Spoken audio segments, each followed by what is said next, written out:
Marc, Alexis, welcome. I think today, what's really cool about bringing us all together is we're going to talk about most likely a lot of topics, I hope. But one of them, which Marc and I we were on a phone call prior to this, thinking about like, what do we talk about, right? And I think it's about like the opportunities that come from building relationships, especially networking. Like I, in my younger years, had a lot of like questions about networking, like what do you do there, what do you do with your hands, like what do you talk about and all that thing. And I think a lot of people, that's their first bout of concern when they think about networking, is like, well, how is it different than just going to a bar or something like that? But I think there's a lot more to it, but also I think there's very little to building relationships that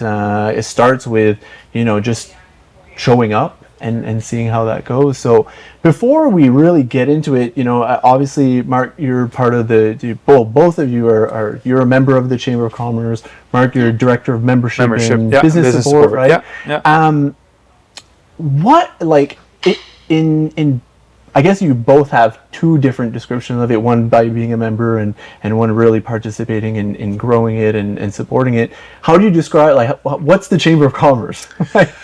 Well, I mean, the Chamber of Commerce, the way I explain it to people that are maybe not so familiar with it, is that it's a non-for-profit enterprise, and it's essentially owned by its members. There is no one owner to the Chamber of Commerce. It's owned by the membership base. Okay. We report to a board of directors, which is comprised of different business owners through the community. We represent Moncton, Dieppe, and Riverview. And we have our operational team, which is the team that sets up the events and does the advocacy. And that's the one thing about the Chamber, is that there's a lot of things that happen in the background that maybe members don't see a lot of, especially on the advocacy and policy front. Meetings that are happening, things that are being put forward to different levels of government, whether it be municipal, provincial, or federal, different policy propositions and stuff like that. And then the things that we're going to discuss today, mostly like the networking events that we do for the members, called Business After Hours. And it's a great opportunity for business owners to come and network with other willing people that want to network. And Alexis can attest to this. Like, if you're attending one of these events, people are there to talk to you. They're not there to sit in a corner and have their drink and just be like, okay, they're there to talk and to meet new people and to grow their personal and professional networks. In both cases. So what kind of do? I have an interesting story, because as an optometrist, I went to school to learn about eyes. But at the end of the day, after I graduated, I had a business. It was like, boom, you now have a business. You're running a business. You're not just looking after eyes. So it's kind of like, where do I start? And lots of people know where to start because they went to school for it and they've had family businesses passed on or whatever it may be. So I joined the Chamber probably 8 or 9 years ago. And it was an opportunity to learn more about businesses, but to network as well, to make sure that I was making connections in the community. And as a business in a community, it's important to be part of that community. Don't go to work and go home and close the door and watch Netflix all day. Get out there. Let people know you care about the community, you want to take part, you want to learn about their businesses and support them. And that's great tips for somebody who's just starting out, kind of thing. The other thing is, I was born here in Moncton, but being somebody who went away to school and came back, all my friends had kids and babies and this and that. And it's another way to network. You meet friends, you meet people in that same community, and it opened up a lot of opportunities. For networking, the Chamber doesn't just offer business after hours, which is really fun. It's once a month. It's at different locations around town. But they offer breakfast and learns. So like in the morning for an hour, they'd have different speakers, meet at MBCC, for example. And you get a ticket, you go, you learn about whatever it may be. And sometimes it has to do with leadership skills or business accounting, or they'll have someone from a bank come in and talk about investments. And like I mentioned, I'm someone who owns a business who doesn't know anything about running a business when I first started. So those things help establish a business. You're making friends with different people in the community. And I love the chamber, but I'm also part of so many other groups. Like there's Business Professional Women's Club of Moncton. Okay. There's 100 Women Who Care that I'm missing right now to be here with you guys. Well, okay. All right. So there's so many other groups that you just take part in, and it's really fun. You see a lot of the same faces, but that means you're getting to know people better, and it's all part of being in a community, running a business, and loving what you do, and having others know that. Right. Yeah. And the fun thing about all those organizations, Chamber, BPW, and there's a list to name, right, is that you will find people willing to help you, because you have people that are part of these organizations. We have members that are accountants. We have members that are lawyers. We have members that are bankers. We have members that do all sorts of things. Mm-hmm. And for someone that's in a position like Alexis, where you kind of get thrown into a business because of your skill set, mm-hmm. and it's the best way to utilize those skill set instead of working for someone else, you might meet someone that's an accountant and say, hey, like, I'll help you out. I'll get you going with your paperwork and stuff like that. And members like to support members, mm-hmm. and there's several ways that they can do that. Mm-hmm. Basically anything from offering what we call member-to-member deals to simply offering mentoring to someone that's just starting out, and say, hey, let's go for a coffee. I'll sit with you half an hour. You can ask me questions. You can, kind of throw things my way, and I can speak from experience. And I think that's one of the great things about not just the chamber, but any of those organizations that you can be a part of. I think sometimes too is like, and again, speaking kind of from my experiences, you often, when you're going to your first networking event, you're like, well, what do I bring to the table, right? And you're worried that it's like, if I'm projecting that attitude, is everybody doing the same? And are we all going to be like kind of standing in a corner waiting for the first person to speak up and say like, hey, what are you doing? And stuff like that. So, it's about understanding that sometimes it's okay to go in with the expectation that you're only there to learn from other people, and to be aware that, hey, I got thrown into starting a business, I need help, and not being ashamed of that, right? Yeah. Like, I'm definitely not a shy person, but in a networking situation, I feel really intimidated to go up to someone and talk to them. Okay. So when I first joined the chamber, my receptionist and she's really, really shy. We made a deal that we would meet one new person each month. Okay. Like, that was our pact, that every time we went, we'd have to talk to one new person. And it's amazing. You go in there now, years later, and you're like, hey, how you doing? Hey, how are you now? And it's great. It's part of that community and getting to know people. And it doesn't have to happen all in one day where you meet like 12 different people, you have all their names, but you just go in with the intention of meeting one new person, getting your name out there, and think about what you want to say before you get there. Like, if someone says to you, what do you do? Like, do you have a little elevator pitch? Do you, we once had a talk about that. There was a presenter, and they're like, how do you present what you do? Okay. Make it short, make it concise. Like, do I say, like, do you have eyes? Like, I don't know. I don't say that. I just say I'm an optometrist and like that. But, like, in other situations, it's like, okay, I'm a contractor, but I only do outdoor work. You know what I mean? Right, so, okay, bring it in, make it short so people know what you do in a concise way. And then you can kind of and then from there, And I always advise some of the newer members that join sometimes who are maybe a little apprehensive of coming to an event, because it can be intimidating. We're not going to hide that fact. It can be a little intimidating. You're having 80 to 100 business people of the community in one room, and everybody's chatting, and a lot of people know other people. Some of the tips that I'll give some of the newer members is get there early. So be in the room early, so that the room is not filled with people. It's filling as you're already there. And a lot of people have told me, like, once they come to one, and I'm sure you can attest to that, once you've been to one, after that it's so much easier, because you see what it is. And it's a lot less intimidating after you've been to at least one event. And I think too is like, a lot of, I do think a common barrier that a lot of people face when they go into an event like that is that spotlight effect, where you think you're going to walk into the room and everybody's going to know you're not a networker or you've never been to an event, right? And I'm sure everybody felt that way at one point. And by having that experience, you then know how to welcome more people in and want to make the environment one that people want to come back to, right? Yeah.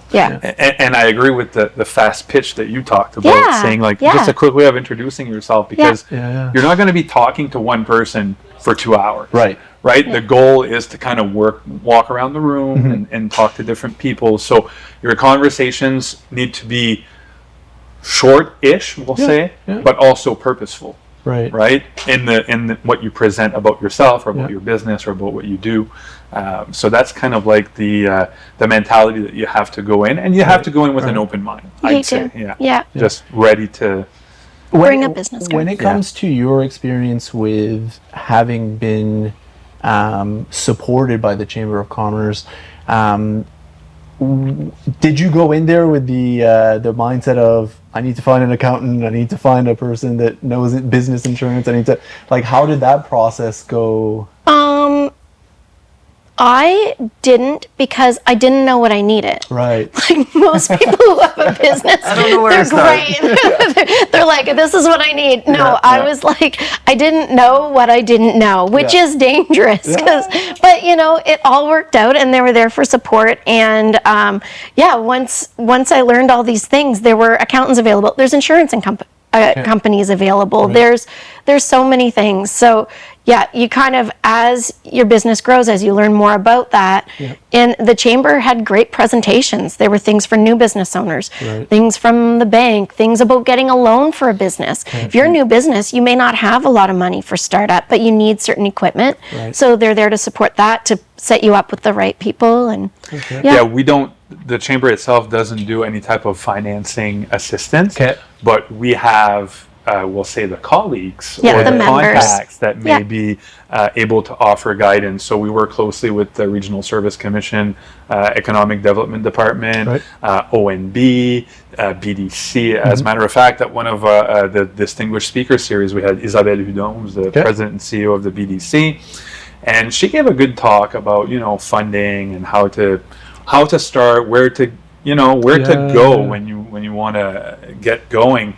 And as far as other organizations that we work with, like the Regional Service Commission, they have a nice toolkit on their entrepreneurial website about different things that you might need, some business plan ideas, some funding directions, who to go see, who to talk to, how to register your business name, just little things that you might not think on the onset of, okay, I need a tax number, I need a name registered, HST, all that stuff. So it's good. You need to be responsible for this stuff. Thank you, Chamber. And it's a great way of collaborating with new business owners, or sometimes it's existing business owners too that need extra funding for expansion, or for and we can help provide that direction. So, like Alexis said, it's a lot more than just events. It's a lot of. So, how do you get into the Chamber of Commerce? I was an invite-only club? No, not at all. I was introduced to it early on in my career. A friend of mine had brought me on as a guest. Brought me in just as a friend to attend one of these events. So I knew about it, but then I worked for 10 and a half years in one job, and we weren't part of the chamber. And it kind of fell to the back of my mind until my girlfriend was a member for a business that she was involved with, and she brought me back as a guest to one of these events. And like a couple weeks later, the job posting for my position came out, and I'm like, well, isn't this kind of serendipitous? And I said, I'll throw my hat in the ring, because I think that would be a good fit.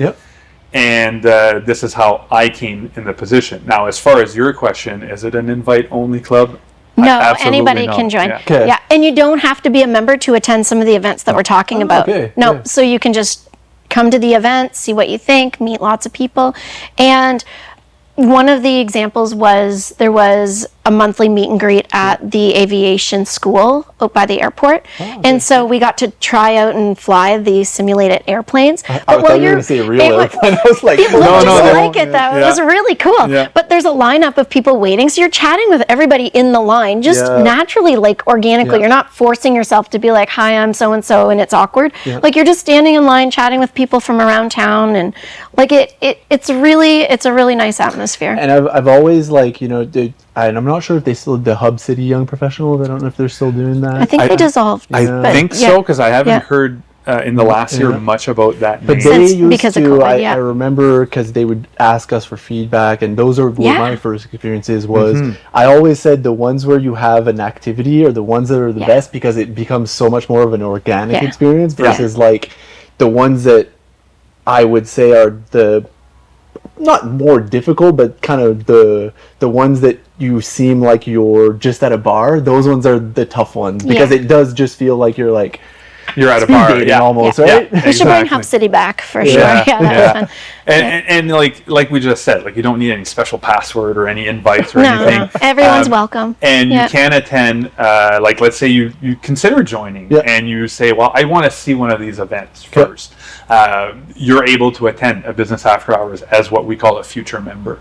I think it's $25 or something like that, and it's a fulfilling experience because you get to experience it firsthand. There's always a little bit of food, and depending on the venue, we have drinks or water or pop or juice or whatever, and you get exposed to a good part of the membership. Right.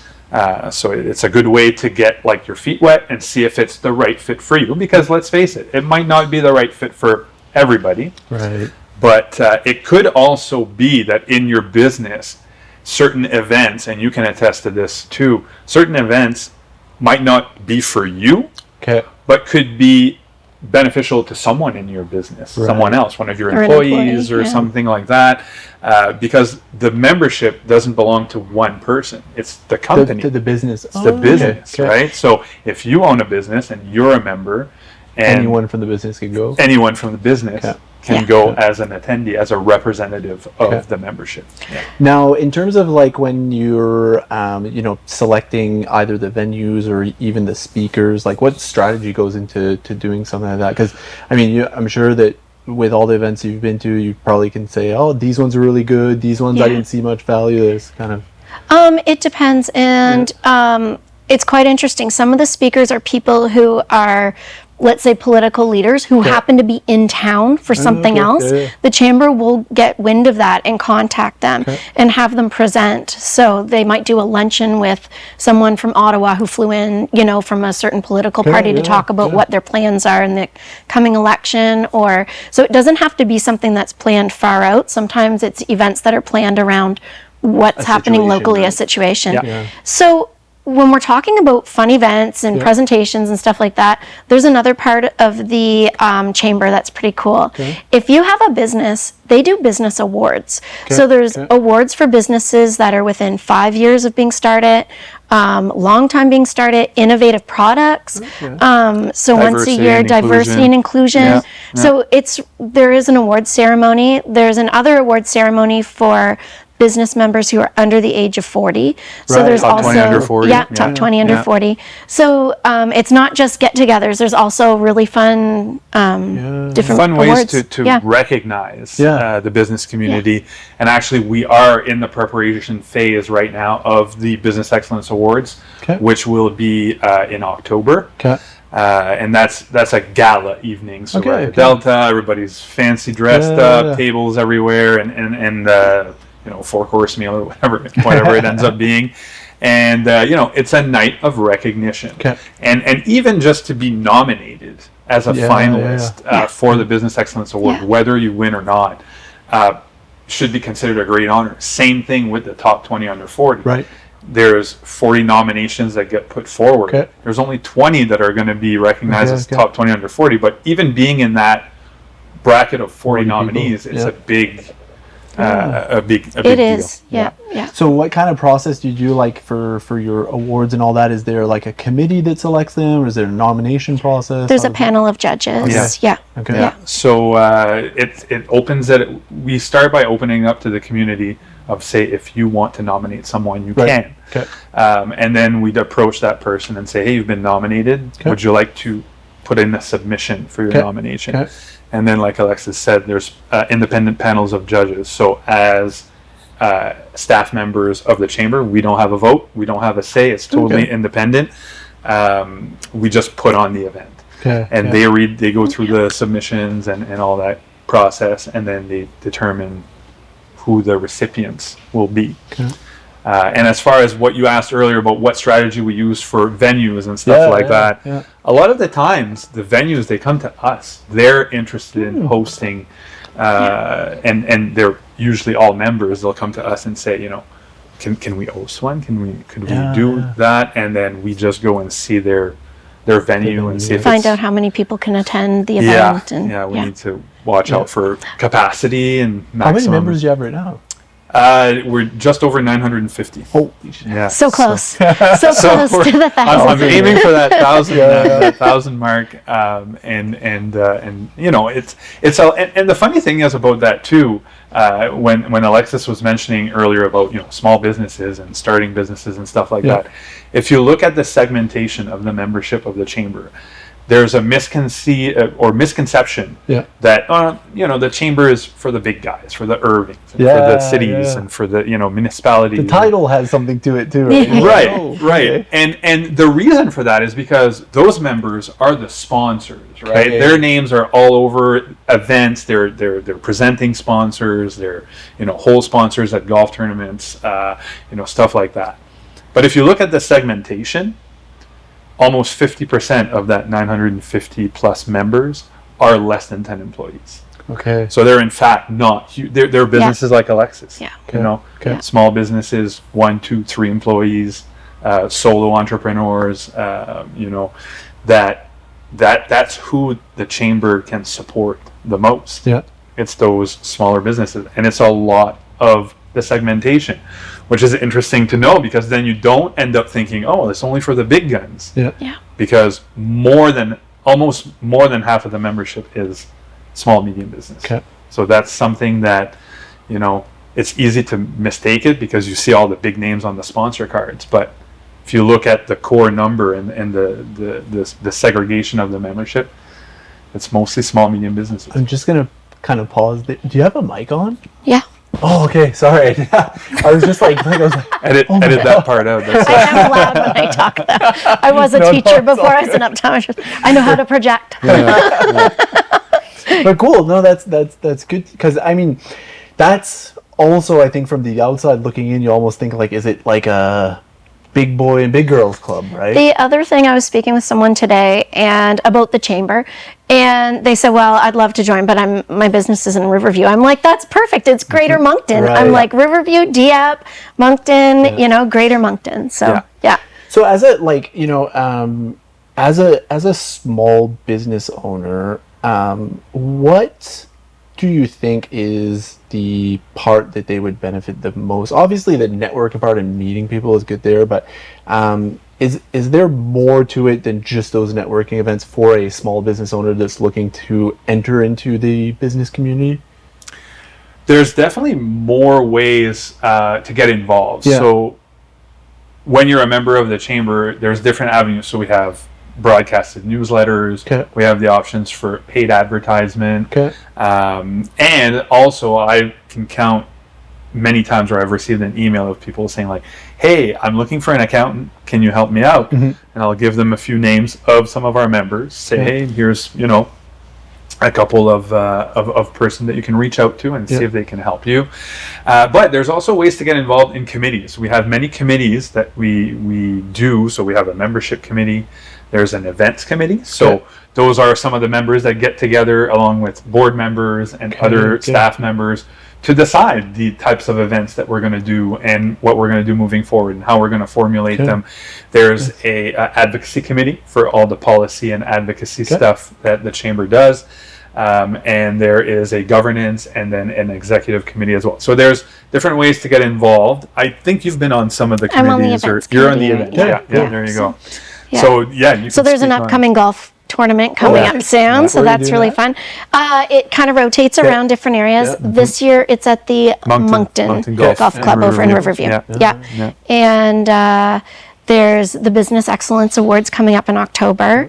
And there used to be a bicycling event as well, but that was dropped because it was the same day as the golf tournament. So there was a bit of a conflict there. So we had to choose one. And the State of the Tri Communities is a great event That early in is. the year. Okay. It's usually in January, and that's where we have all three mayors on nice. stage. yeah, it's really entertaining. Yeah.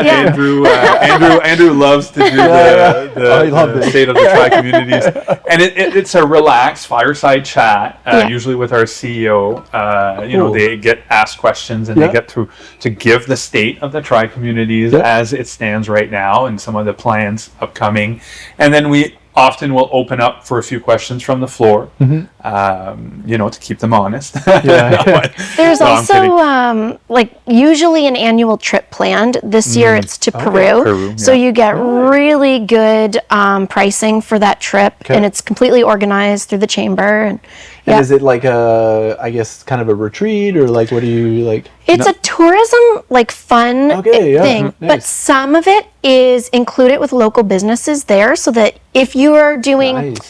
let's say you have a hardware store, then they would try to find you a liaison potentially with the hardware store there to see kind of how it works there, how it kind of goes, so that you can have a connection and kind of find out, a lot about their business. Yeah. So there's a little bit of something for everybody. There's opportunities for all sorts of different opportunities, I guess we could say, and for doors to open for you and through the community or through the business community as well. I know that since I started my position as the membership director, I've expanded my professional network tenfold. It's crazy how fast it goes, and it's crazy to think how welcoming the business community is to anybody that's new.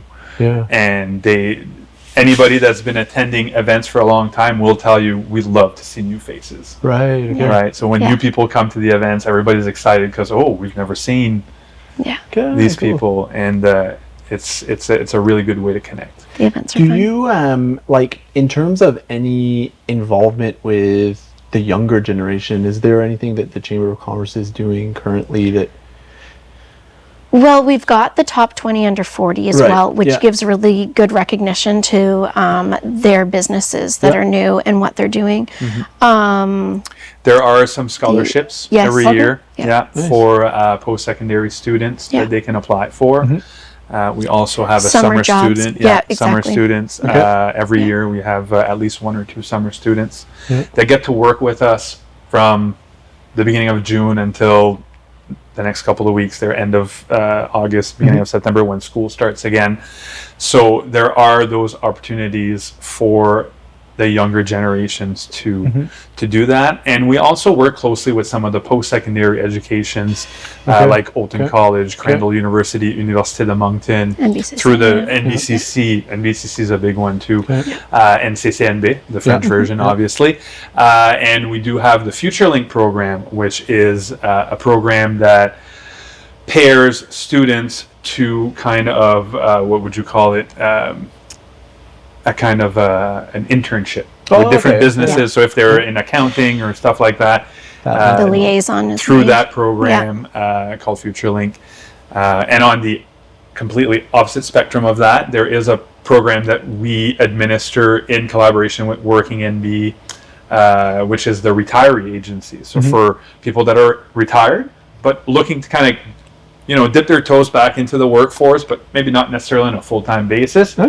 We have this kind of program running that will help match some retirees to some maybe employers that just or need somebody someone. taking a vacation and they just want to fill in just to do a couple days because they've been an accountant for 30 years.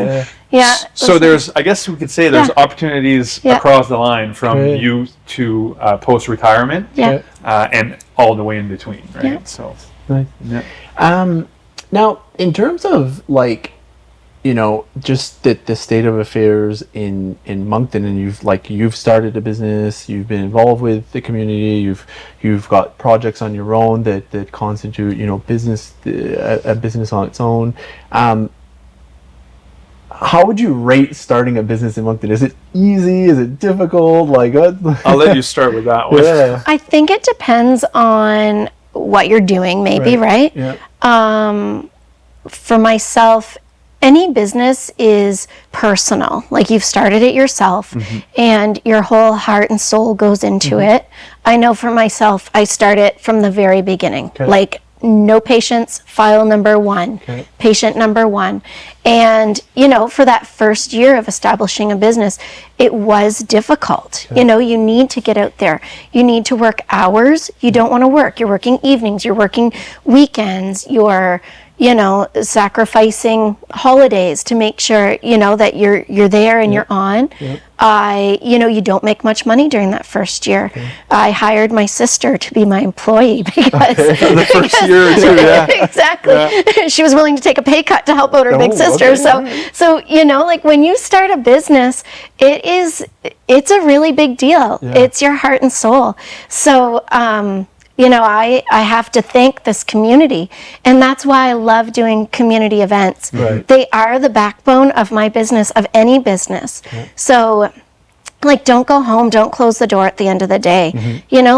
Sign up for a running group, or take part in a race, or walk it if you can't run it. Go to Beer Fest. I don't know. Get out there. Yeah. Sponsor as many things as you can if you can afford to sponsor something. And have fun. Do these things, but enjoy it, because you're giving back to everybody who came and helped you. So, I'm forever grateful. Yeah. From a demographic perspective, Moncton's I think a great place to try to join the entrepreneurial journey. Simply for the last 2-3 years, we've had record population growth. Yep. Now, don't get me wrong, that does come with its own set of challenges. Notably, everybody's feeling the housing crisis, that pinch that is a hot topic right now. But that population growth also drives the business growth. And, if you start something in Moncton, the population is here to support it. And like Alexis says, you just got to keep going and keep pushing and try to make it as much fun as you can. There are avenues and channels there to support you through that journey. You don't have to feel alone. Because let's face it, anybody that started a business, and I kind of have just a little side thing of my own. It's not a full-fledged business, but it's still you still get those feelings of, it feels lonely.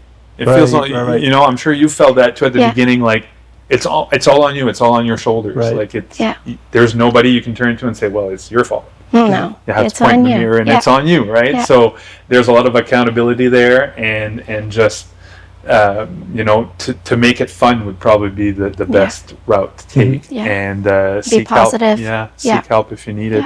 But definitely in Moncton, probably a good place to consider. Absolutely. Moncton's a wonderful place to have a business. I've always I'm originally not from Moncton, but I've grown up all my life in Moncton, and I found one thing that's really cool about here is, as much as some people tend to say, as soon as I'm 18, I'm leaving, fuck this place. They always seem to come back, and I've understood that more in my later years, in my later youthful years, I guess, is that we sort of have everything that we need, but it's always missing a little something. But I think that is very unique, because there's not a lot of places in the world that have, the space that you have to live. There's still lots of gardens and trees, and as much as now we're seeing more and more apartments go up, there's still spaces to socialize.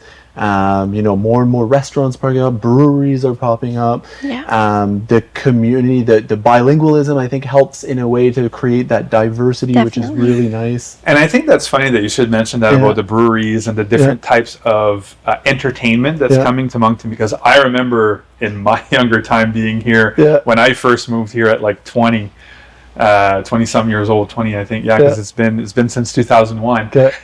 Back then, it was the bar scene. Right. O2, Yeah. Cosmo, Yeah. all, Yeah. rock and rodeo, Yeah. voodoo, you name them. And I'm sure some of the audience have heard those places, right? I'm like, oh my God, I forgot about all of that. Yeah, exactly. And now when you look at it now, name me one, like, I know that's not the thing it's anymore. not the thing anymore, No. right? Isn't, right? Like breweries are the thing. The Live breweries are music, just so like a new. guitar and yeah. And that seems to have had a shift with the change in generation Yeah. and the way people interact with each other, because back in those days, the early 2000s, Facebook wasn't a thing, social media, having texts on your phone all the time, Yeah. having easy connection with people was not the same. The only way you would get to hang around with your friends is if you went out and hung around with your friends. Yeah. And that, I guess that's one of the good things about connecting through those community organizations is that it's not online, unless during the COVID times some of it was online. Did you do like the business after hours online? I can't remember.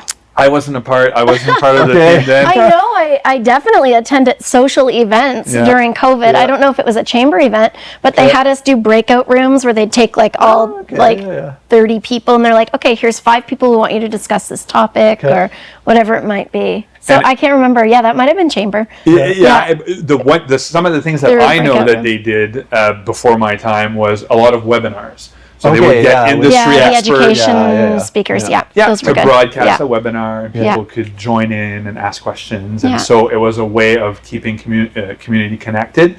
But also, the Chamber of Commerce played a big part in communicating all of the rule changes with the businesses and making it clear and concise of what can you do, what can't you do, what do you need, what don't you need. We would distribute rapid test kits at the time. Many. It was kind of the go-to spot for a business.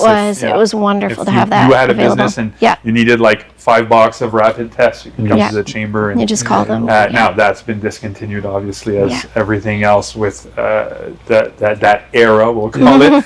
But that was mostly the role then. It was a role of support, a role of informative support for the business community. And even to this day, I hear about people saying like, it was so great to have your information, and then how all with all the updates and constant changes, it was nice to have one source to go to and say, okay, this is the provincial stuff, this is the municipal stuff, this is all the different regulations and everything that changed all the time. Do you find like, I'm thinking, because we were talking about like how the entertainment space has changed and all that, and I've heard in recent times, like one thing that a lot of people are seeing that's kind of disappearing is that third space, which is like, you've got your workspace, you've got your personal space, which is usually your house, and often in the past we would have that third space, which used to be like a pool hall or a bar you frequent or a restaurant or stuff like that. Would you say that like the Chamber of Commerce or any group like that is the only hopes that we still have of having those third spaces? Or because I'm just thinking about like how the internet has changed a lot, because I was going to say that I'm in that in between generation that like from 0 to 14 or 0 to 13 I had no cell phone, nothing, and then 14 on, it's like then so I had a little bit of it in high school, so I've been kind of impacted by it. I think a little bit that third space for a lot of people and a lot of the younger generation has been replaced by social media, electronic devices, and that ease of connection while not really being connected at the same time. So I think I would agree with that assessment of saying that, some of these organizations that organize those social events, any of them really could be considered kind of a third space outside of the digital space. A place to go and disconnect and socialize with people not online. And it's probably important, like, it's obviously important to participate, right? And I think I was guilty at one point of being fearful of going to those things, because you're like, oh, spotlight's on me, or oh, I don't know what to do, or stuff like that.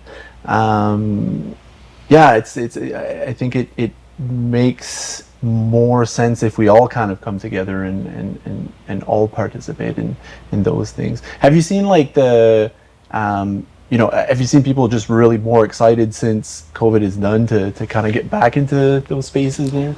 I think so. I think we were all apprehensive at first. Okay. That was 2 years ago Yeah. plus. So, yeah, a lot of people come out to the events now. Yeah, and those rooms are full. Yeah, Yeah, I only it's really started fun. in 2023, so Yeah. very well post-pandemic, and Yeah. the events at that point had started rolling Oh, yeah. quite a bit.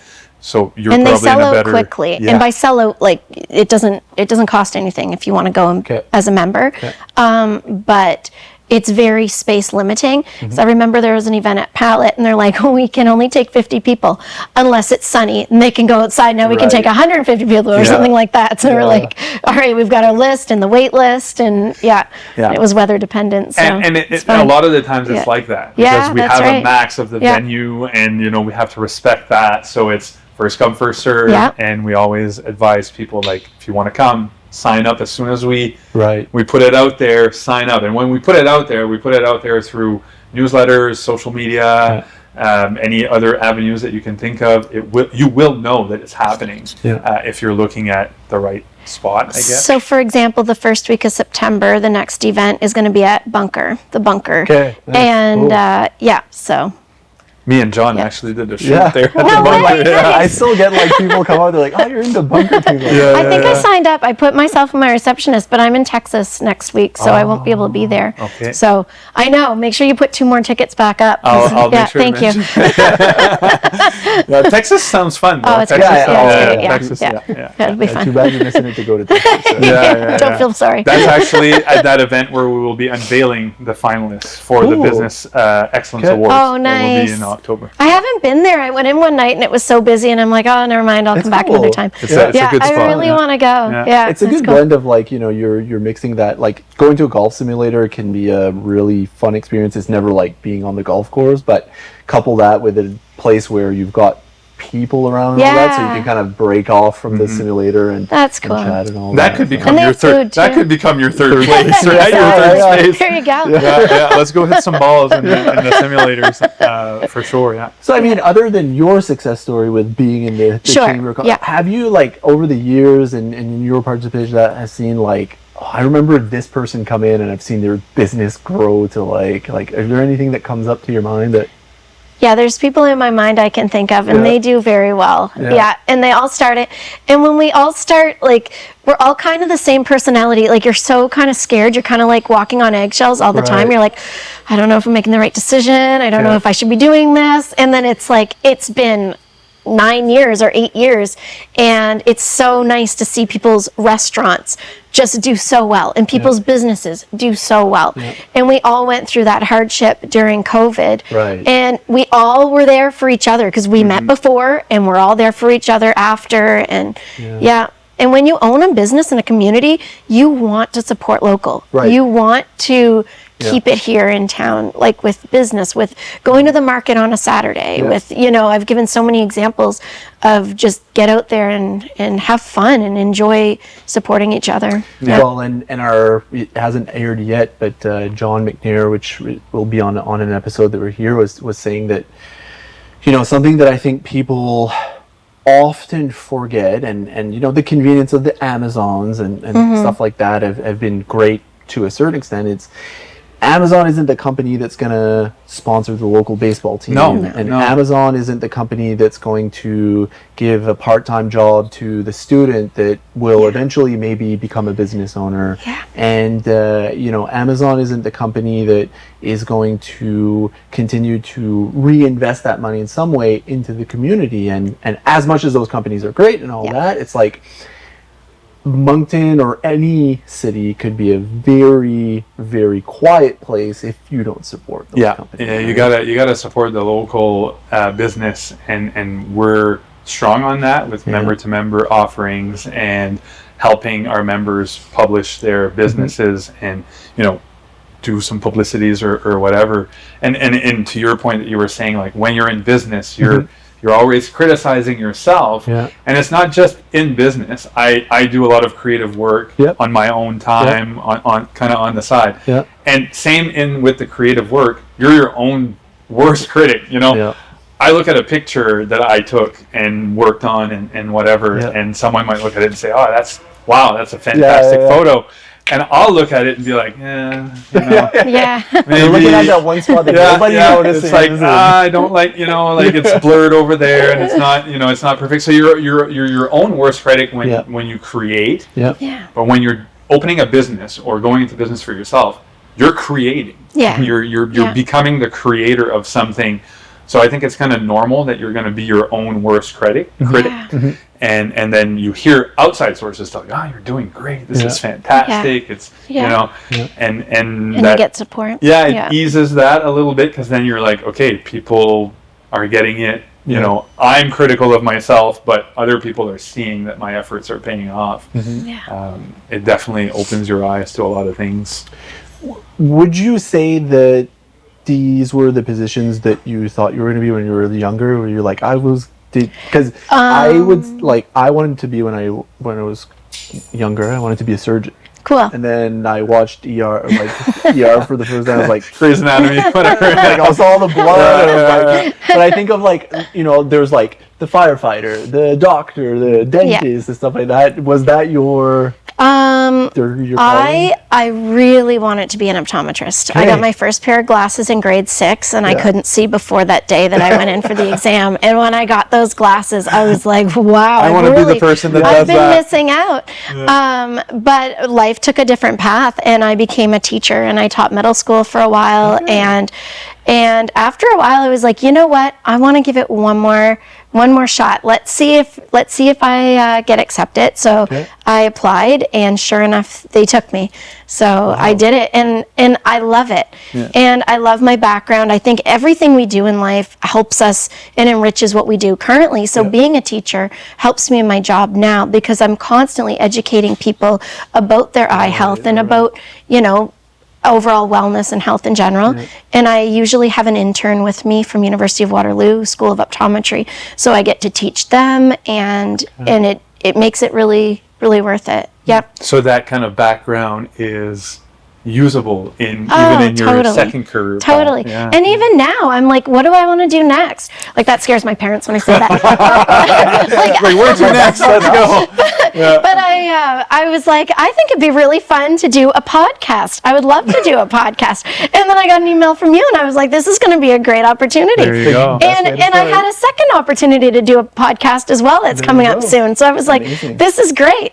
Yeah. And I think that falls under the power of saying yes, right? Yeah. It's like you get so many great experiences when you just take a minute and say, yes, I'll do that. Yeah. I've had the opportunity through my creative work to be on a reality TV show. No way. It was through Bell TV 1. Okay. And someone sent me a private message and said, hey, look at this casting call. You should apply for that. And I'm like, okay, why not? Why not? Yeah. Sure. And I applied for it, and I was one of the 6 contestants chosen to be on this reality competition style show for photography, which does air on demand if anybody who's got Bell TV, and it's on Mark Hemming's YouTube as well. It's just 5 episodes. It's very quick. They're like 10-12 minutes. It's very... That's so fun. But it gave me like a kind of behind the scenes look as to how those things are done. Yeah, totally. And how like the emotions can, sometimes you watch that reality TV show and you're like, oh my God, I can't believe they're crying. It's because, trust me, you don't know what they've just been through. Because, for example, when we were doing an elimination, right? We'll stand there in line, and the host of the show, who was Mark Hemmings, will say, okay, the director will say, okay, read the script, don't reveal. So they'll go and blah, blah, blah, and then they'll say, and unfortunately, the person that's going home today that didn't quite hit the mark is, and then it's like, cut, okay, we're doing it again. Say it again, don't reveal. So, 6 or 5 or 4, how many of us are left? They really need you to sweat.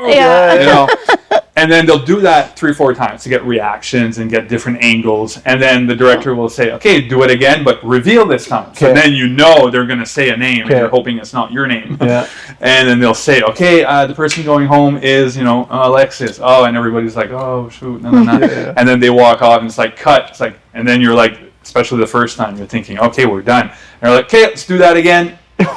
So now you know that you're off the show. Now you know you're fine. And you're you not. have to you do it like another 2-3 Now you're times. pissed off. So they do for different angles, getting different reactions. Like the Bachelorette, except they make you have like 5 drinks before the take, right? But You're gonna get some good stuff, and that experience for me was very eye-opening as far as just living it and seeing it. And now when That's so I watch it on TV, I'm like, they didn't I do know. this in one shot, right? They probably sweated it out for half an hour to an hour, so fun. repeating and starting over and all that. And to me, that's something that I've always had in my life, the thought of always saying yes and going for it. But it really, I guess, escalated after I had a health scare. And got through it, thankfully, and now it's even more. It's like tenfold. It's like you're asking me to do something. If I have the time and I can commit to it, yes, I want it. I want to do it for the experience. It's not necessarily always about money, or it's about the experience. It's about living it and saying like, I was able to do that. And I think we're guilty. Like we're often guilty of thinking that I can do it in a couple of days, or there'll be another chance, or I'll do it later, right? And unfortunately, you never know if that's going to, and if ever another opportunity is going to present itself. And it's as scary as it can be to say yes to some of those things. I think it also brings some of the better experiences where you kind of jump off right into the deep end, and you're like, well, it's sink or swim, right? And it's exciting. And saying yes to, like, just having your dream and your vision, like me, of becoming an optometrist. Like, I left my job and career as a teacher, and that was a big deal and a scary thing. And I had to move from Moncton. I had to go to Ontario and take out a student loan when I already had a job, and and it's fun experiences, scary but fun. You have one life. Follow your dreams and do what you want. Make yourself happy and go for it. And I find a lot of the times, and I think you need to experience it for yourself, because it's hard to tell someone this, is that when you put yourself in that position where it's uncomfortable, it's scary, it's difficult, there's this kind of like superpower that turns on, that like you start being like, well, I really need to figure this stuff out. And a lot of the distractions kind of get out of the way, and you start being able to, as much as you won't succeed at the first time, you're like, I can't fail.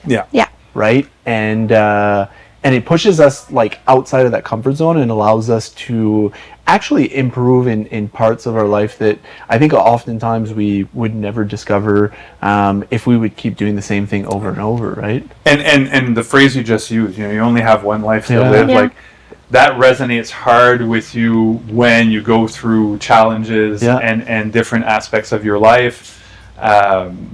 Like I said before, I was always one to jump in and do certain things, but I would still have those there's time later, And a few years ago, I had health issues with cancer. I had dealt with cancer, and it's almost like you see in the movies, right? When the doctor, you're sitting across the doctor, and they're finally telling you, like, yes, you have cancer, and the voices fade in the background. It's like whoa, the echo, and you're kind of disconnected, having an out-of-body experience, right? It's not exaggerated. That's for me, anyways. That's exactly how it felt.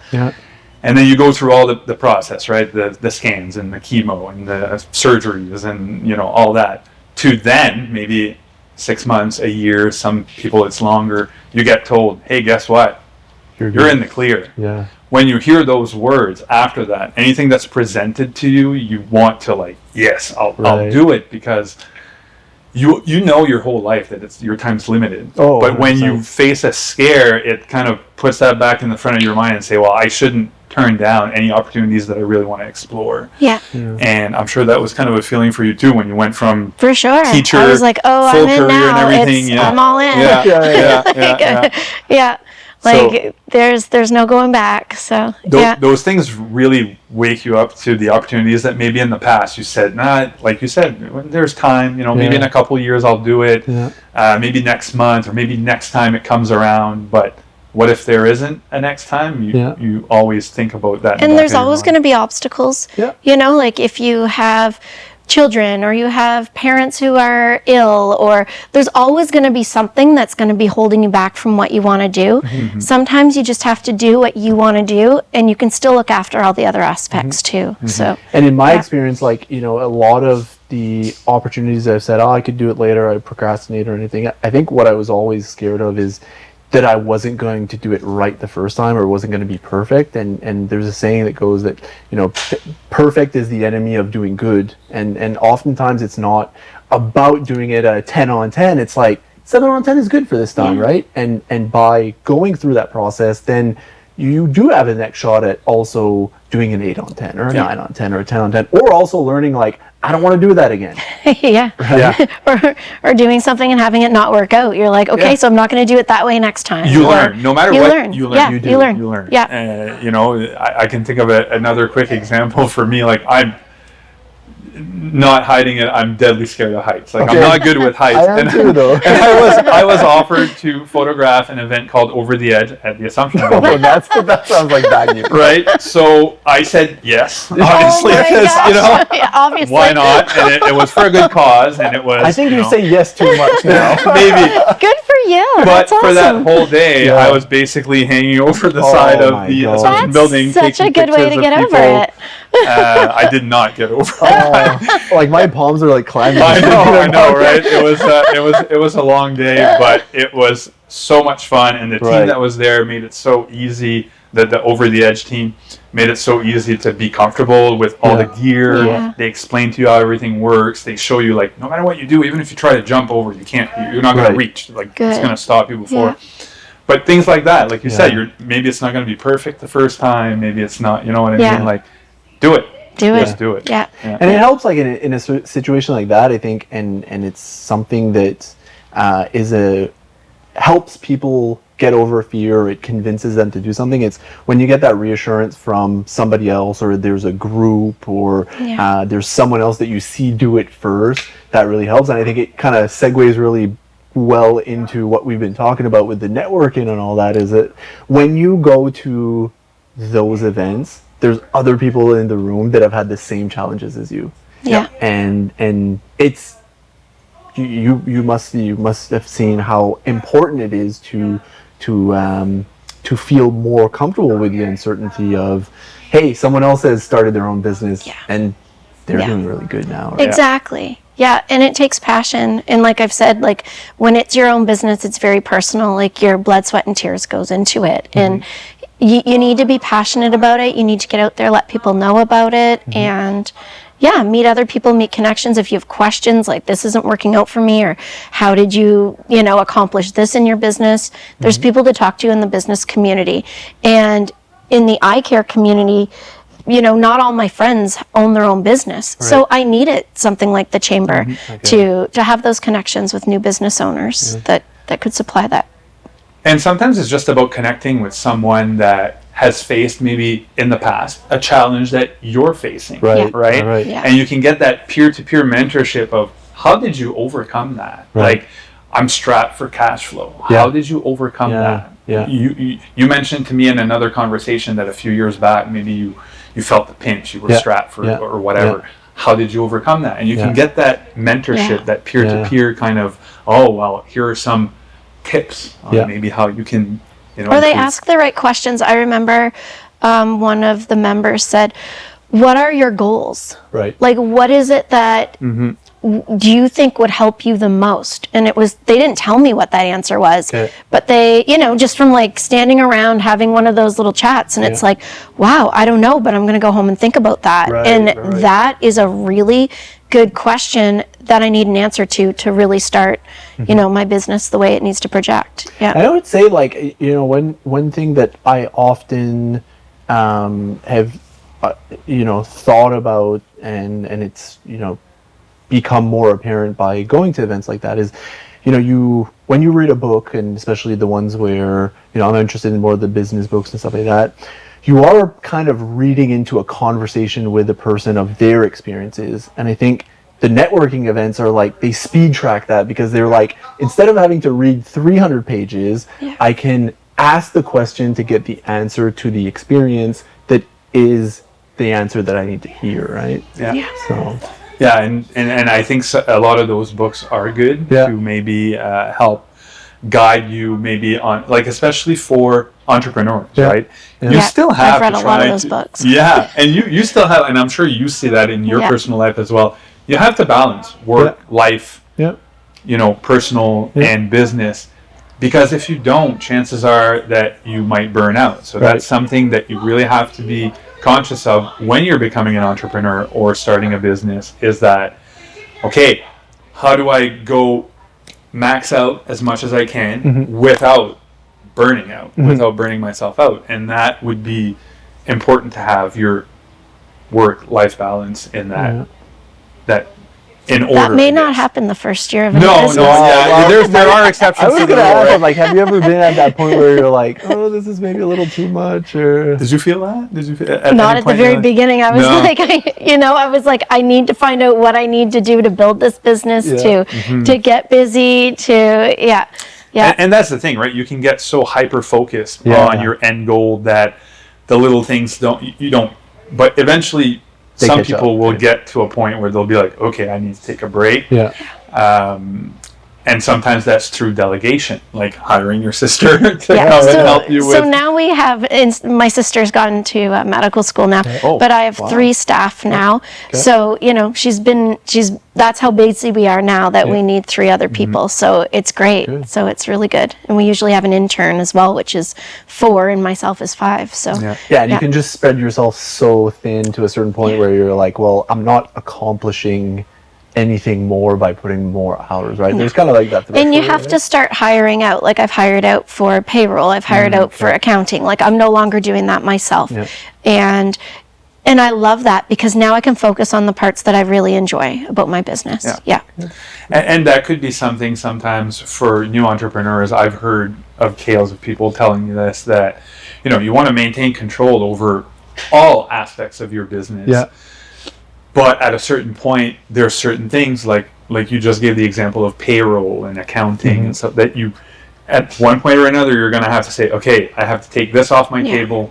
Marketing is somebody else's job. And, you know, at the beginning, I couldn't afford to do that. And that wasn't an option. So I had to learn all these things that I knew nothing about and do them, like you said, the best I could. Like, I'm sure I wasn't doing a great job, but I was doing the best I could.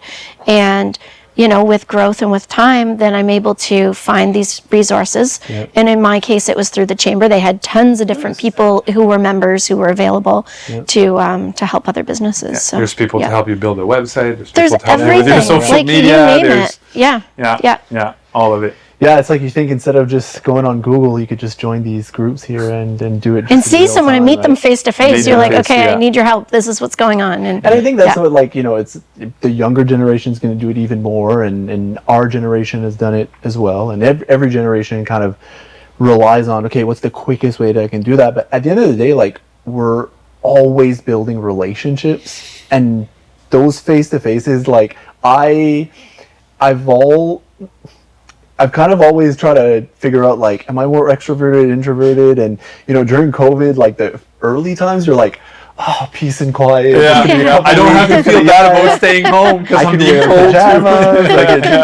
But when I really realized after, like, slowly as we were, like, integrating back into the offices and all of that, I'm like, there's something really special about human connection that's not replicated through a screen. It's not replicated through a text message. It's not replicated through a Google search. And you need that. And you need it especially to build relationships that are going to improve either your personal life or your work life, right? And that doesn't happen through those searches. Right? No, and for me, call me old school if you want to, I'm a big people person. I like to connect in person. And I value every connection that I do, whether it's a Teams meeting or in person or even a phone call. But there's a little part of me that when someone books an appointment and I pop up in my calendar and it goes online, I'm like, oh, I agree. You know? But I understand because entrepreneurs, if they have the option, or business owners, if they have the option to say, hey, I can have this meeting sitting at my desk right here. I don't have to leave. I don't have to drive in traffic. I don't have to waste time going back and forth. I totally get that. So I value those interactions as much as an in-person one. I prefer in person. Yeah. That's fine. That's just a personal preference. But I understand why that online meeting is such a draw, because you don't have to get up from what you're doing. You have a half-hour meeting. You can do your books up until a minute before that meeting. And you then log hop right in, right? you have that meeting, you log out, you're back to what you were doing before. Yeah. So it helped in that. That I guess COVID kind of helped bring that to light, because before we were doing less of that. Now it's a little bit more common. It's even more common, I notice, on the news. They're having interviews remotely. That's right. You know, like So did you has it continued in your, like, how did that integrate into your business? In our business in New Brunswick, we are doing online exams only if they're an emergency and the person can't get to an office. So it's still, other than that, it's business as usual now. But I have a very social job. like it's like I talk all day long. So it is true. Like at the end of the day, it's really nice to sit there and be alone for a little bit. It can be exhausting, but I do love the social interaction, and that's why I love my job. Like, it's really great. In university, I had a part-time job at Sobeys at the cash, and I loved it because it was great interaction with people all day long. And I'm like, I love the public. I love being out there and chatting with people. And so I have a really great job that and does especially that. for you, because I mean, you're sitting across from someone the entire day, right? Every I don't know how long an appointment is, 15 minutes or so. Like every 15 minutes, like, okay, next. And I'm like, okay, what'd you do this summer? Did you go anywhere? I mean, I'm doing my job. I'm checking everything. But like, I'm like, oh yeah, did you see Twisters yet? Have you been to like did you see Deadpool? What'd you think of it? Like, I have a great job, like a really great job. Yeah. But I'm a social person, so But you know what? That's probably part of the reason why people come back to a person like you, is that you add that as a value to your business, right? It's like, you're not just there to push clients through the door. You're like, I'm here to help you, and I want people to see in the same way that I saw the first time I put glasses on when I was, when I was you want to offer that wow moment to other people, and to teach them, like, if there's something about their eyes, that's different, or that changed, or that's important, or that's a health risk, like, they need to know, and they need to know in a very informative, educational way, so that it makes sense to them.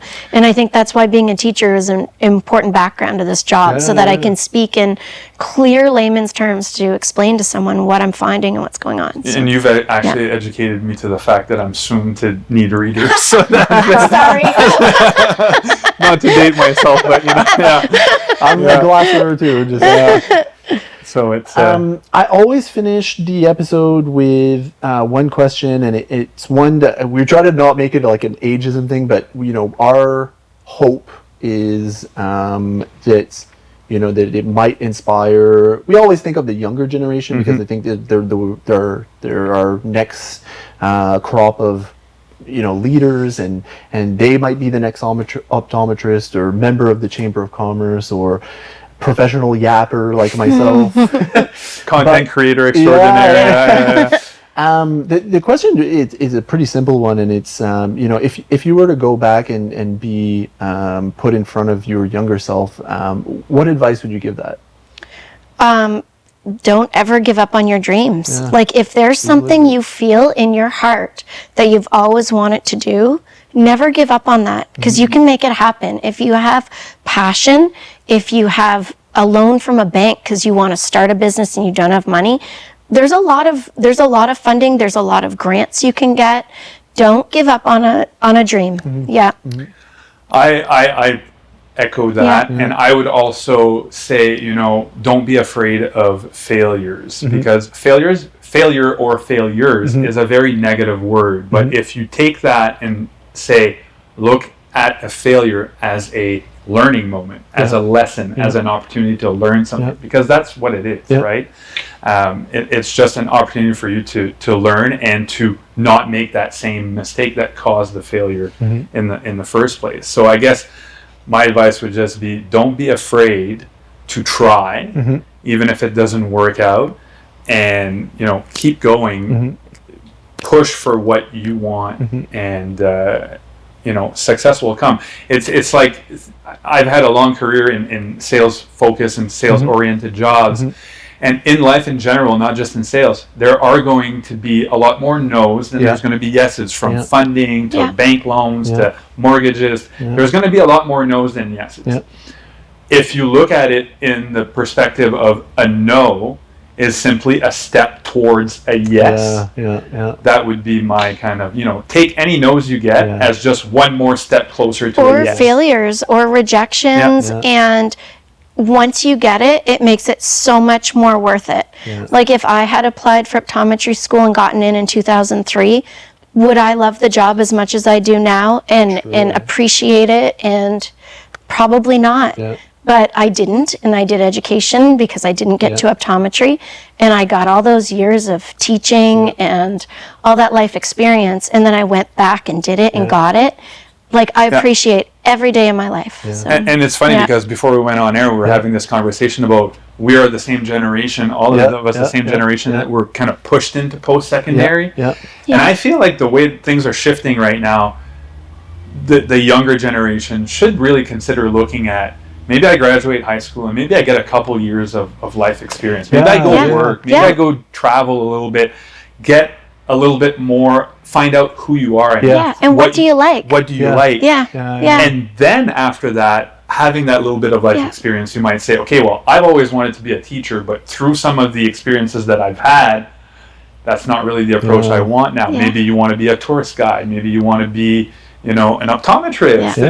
You never know, right? So I'd say always take in that life experience and it will lead you down the path. And sometimes it's even just that getting out of high school, because we're really sheltered in that little kind of mini community, and you're at your parents' house and you don't really work. You might have that kind of part-time job, 5 hours a week, and it's also about getting those struggles of life that happens when you do step out of that, the bell rings, the class ends, you go to sports, you do this, you do that. You graduate, you go to university for 4 years, you get a job, you don't like it, then all of that education in that time, it hasn't been wasted. It's not a waste. No. It's an experience, but it's not where you want to be. So then you have to hit the reset button and you start over, which many people have done. I know I've done it. Like, what I went to school with was not aligned with what I do now. But I've adapted, and through my life experience, I came to where I'm at today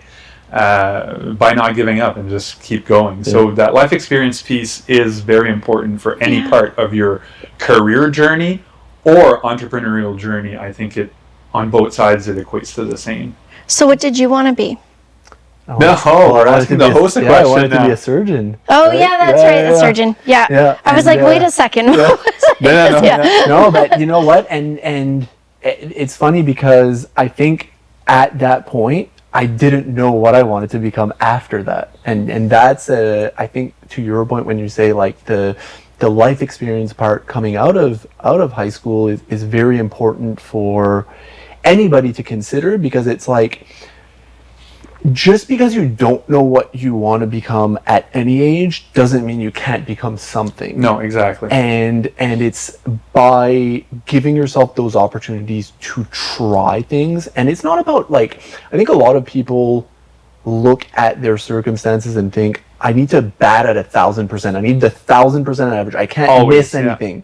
But it's the guy who has the most home runs in the MLB has been struck out the most times, right? So it's about taking those swings, and like you said, like, not every failure is the be all end all, and that's what I'm going to be known for. It's like, you learn or you succeed, right? And you adapt from those failures or those ventures that didn't quite work out. And you meet people along the way that, On that note, thank you very much. This has been an absolute pleasure. Thanks for having me. Yeah, this has been fun. Hopefully, this is your first of many episodes. That's right. First of many experiences on podcasts. There we go. Thank you. Thanks, guys. Perfect.